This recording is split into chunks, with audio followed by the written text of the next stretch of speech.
बैठक सकारात्मक झाली का? आज आपल्या सगळ्यांना माहिती आहे की बारामती विधानसभेची ही पोटनिवड होत आहे. या राज्याचे नेते अजितदादा पवार साहेबांचं अपघाती निधन झालं आणि दादांच्या निधनानं या परिसरामध्ये राज्यामध्ये खूप मोठी पोकळी निर्माण झाली. एक काम करणारा नेता आणि सर्वांना नेहमीच उपलब्ध होणारा नेता, सर्वांशी अत्यंत आपुलकीने वागणारा नेता आज आपल्यामध्ये आज राहिलेला नाहीये. आणि ही पोटनिवडणूक राष्ट्रवादी काँग्रेस पक्षाच्या वतीनं सुनेत्रा वहिनी पवार ही निवडणूक लढवत आहेत. आणि ही निवडणूक लढवत असताना मी सुनेत्रा वहिनी ही निवडणूक बिनविरोध व्हावी आणि विशेषतः हाके सरांनी यामध्ये सुनेत्रा वहिनींना सहकार्य करावं, पाठिंबा द्यावा ही विनंती करण्यासाठी मी आज सुनेत्रा वहिनींच्या वतीनं हाके सरांना विनंती करण्यासाठी आलेलो आहे. मी हाके सर आणि मी, किरणदादा असतील, आमचे बापूरावजी असतील, पांडुरंगजी असतील, आमचे देवकाते साहेब असतात, आता मी सगळ्यांची नावं घेत नाही. टकले भाऊ जिथं आमचे टकले पाहून असतात सगळ्यांशी मी आता ते सगळ्यांची तिथं आम्ही चर्चा केली. सूरज असेल आणि सगळ्यांना त्यांची चर्चा केल्यानंतर हाके सरांना बारामतीची निवडणूक ही बिनविरोध होणं का गरजेचं आहे आणि आपण माघार वहिनींना पाठिंबा देणं का गरजेचं आहे हे मी हाके सरांना सांगितलं. आणि हाके सरांना सांगितल्यानंतर हाके सर पण आता तुम्हाला तो खुलासा करतीलच. आणि हाके सरांनी निश्चित प्रकारे हाके सरांनी चांगल्या विचाराबरोबर चांगल्या गोष्टीला हाके सर मी म्हटलं नेहमीच पाठिंबा देतो. या हाके सरांची भूमिका ही राहिलेली आहे. तेव्हा निश्चित प्रकारे मी आज आपल्या वतीनं मी सर्वच उमेदवारांना, जे बाकीचे उमेदवार त्यांना विनंती करतो, ही निवडणूक पोटनिवडणूक आहे. आपल्याला खरंच अजितदादा पवार साहेबांना श्रद्धांजली जर व्हायची असेल तर ही निवडणूक बिनविरोध होण्यासाठी सर्वांनी सहकार्य करावं, सर्वांनी प्रयत्न करावं, सर्वांनी माघार घ्यावी ही मी आपल्या माध्यमातून सर्व उमेदवारांना विनंती करतो. हाके सरांचा काय निर्णय झाला, काय सांगितलं त्यांनी? मी हाके सरांना विनंती केलेली आहे. आता हाके सरच आपल्याला त्या बाबतीमध्ये सांगतील. आणि हाके सर निश्चित प्रकारे मी ही निवडणूक बिनविरोध होणं किंवा वहिनींना पाठिंबा का देणं गरजेचं आहे. आणि मी वहिनींच्या वतीनंच आलेलो आहे. वहिनींचा पण त्यामुळं वहिनींचं त्यांचं पण बोलणं हाके सरांचं झालेलं आहे. त्यामुळं निश्चित प्रकारे आणि ही पोटनिवडणूक आहे. दादांना श्रद्धांजली खरंच आपल्याला व्हायची असेल शेवटी त्यासाठी आपण माघार घ्यावी, आपण उमेदवारी अर्ज भरू नये मी हाके सरांना विनंती केलेली आहे. म्हणून या बाबतीमध्ये हाके सरच आपल्याला त्यांचा हे सांगतील. हाके सर, काय तुमचा निर्णय आहे? बघा, बारामतीची पोटनिवडणूक लढण्यासंदर्भात माझी भूमिका ही सहानुभूतीची प्रचंड मोठी लाट या बारामतीमध्ये आहे. ही वस्तुस्थिती असताना सुद्धा आम्ही काही प्रश्नावरती लक्ष वेधून घेण्यासाठी, कारण मी कुठल्या पक्षाचा सदस्य नाहीये किंवा राजकीय मुवमेंट माझी अजून नाहीये किंवा माझी तशी मूळ नाहीये, तरीही मी या पोटनिवडणुकीमध्ये मी जो एक ओबीसी आंदोलक आहे, मी नेहमी भटक्या विमुक्त जाती जमातींच्या संदर्भात, ओबीसीच्या संदर्भात नेहमी आवाज उठवणारा म्हणून मला एक तशी स्पेस मिळालेली आहे. आणि मग मी या निवडणुकीच्या निमित्तानं मी काही गोष्टी आक्रस्ताळीपणे किंवा थोड्याशा विद्रोही भावनेमध्ये किंवा थोड्याशा म्हणजे आक्रमकपणे मांडण्याचा प्रयत्न करतोय आणि करत होतो. आणि असं करत असताना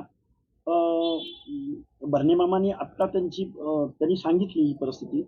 मला महाराष्ट्रातल्या वरिष्ठ नेतृत्वांचे फोन आलेले, त्यामध्ये सुनेत्राताईंची रिक्वेस्ट आहे, त्याचबरोबर देवेंद्रजी फडणवीस साहेबांची रिक्वेस्ट आहे, एकनाथरावजी शिंदे साहेब, अगदी पुढे जाऊन उदयजी सामंत साहेब आणि त्यानंतर अगदी धनंजय मुंडे साहेब आणि भरणे मामा साहेब, या सगळ्या लोकांनी कॉल केल्यानंतर मला मी थोडा विचार केला. माझी लढाई आहे का, तर ती आहेच. गेल्या वर्षभराच्या कालावधीमध्ये आमचे काही प्रश्न मार्गी लागत नाहीत का, तर लागत नाहीतच. हे सगळं जरी मान्य असलं आणि ही आमची भूमिका, आमच्या चळवळीची भूमिका आम्ही इथून पुढे कंटिन्यू करणार आहोत का, तर करणार आहोतच. स्वर्गीय दादांच्या बाबतीमध्ये सुद्धा दादांकडे मी प्रचंड दादांना डोळ्यासमोर ठेवून मी काही प्रश्नावरती आक्रमकपणे भूमिका मांडत होतो. पण ती भूमिका मांडत असताना एक मासला डोळ्यासमोर ठेवून, पब्लिक किंवा क्लासला डोळ्यासमोर ठेवून ही भूमिका मांडण्याचा माझा प्रयत्न होता. आणि काय होतं, संघर्ष करत असताना कार्यकर्त्याला खूप आक्रमक पद्धतीने मांडणी केली जाते आणि परत त्याला थोडंसं ट्रोल पण केलं जातं. पण त्या गोष्टीची आम्ही कधी काळजी केली नाही. पण आम्ही प्रश्न मांडण्याचा खूप प्रामाणिकपणे प्रयत्न करतोय. आत्ता जरी वर्षभराच्या कालावधीमध्ये आमच्या अनेक मागण्या आहेत. ओबीसीच्या आहेत, व्हीजीएनटीच्या आहेत, महाज्योतीच्या आहेत. 18 महामंडळं याच गव्हर्नमेंटनी निवडणुकीला सामोरं जाण्या अगोदर 18 महामंडळं घोषित केली होती. पण त्या महामंडळांना अजूनही अध्यक्ष भेटलेला नाही, अजूनही कार्यालय भेटलेलं नाही. कालचं बजेटरी सेशन झालं. या बजेटरी सेशनमध्ये अर्ध्याहून जास्त लोकसंख्येला 0.5% 0.56% बजेटरी तरतूद झाली त्यांच्या सामाजिक न्याय हक्काच्या योजनांसाठी. मी मला काही गोष्टी आम्हाला जाणवल्या या गोष्टी डोळ्यासमोर ठेवून आम्ही आक्रमकपणे भूमिका मांडत आलोय. पण या सगळ्या गोष्टी जरी असल्या तरी ह्या वरिष्ठ मंडळींनी मला कॉल तर केलेच होते. पण सुनित्राताईंचा ज्यावेळी मला फोन आला त्यावेळी मी ठरवलं, नाही, एवढी सगळी लोक जर आपल्याला कॉल करत असतील तर आपण या गोष्टीचा विचार केला पाहिजे. तुम्ही माघार घेतल्यामुळे तुमच्या विश्वासार्हतेवरती प्रश्नचिन्ह निर्माण होतं. बघा, ज्यावेळी माणूस प्रामाणिकपणे काम करतो, ज्यावेळी बघा आपल्याला एक म्हण आहे, कर नाही त्याला डर कशाला. आता माझा फॉर्म तयार आहे आणि आम्हाला आतापर्यंत माहित नव्हतं की आपल्याला अशा प्रेसला सामोरं जावं लागेल.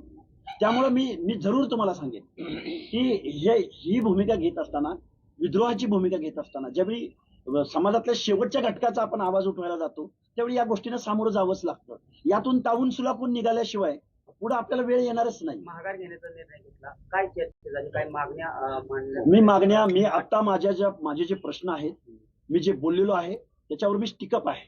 माझा आजपर्यंतचा अनुभव माझा तरी समाधानकारक नाही, म्हणून मी एवढ्या आकांड तांडव करून मी बोलत होतो.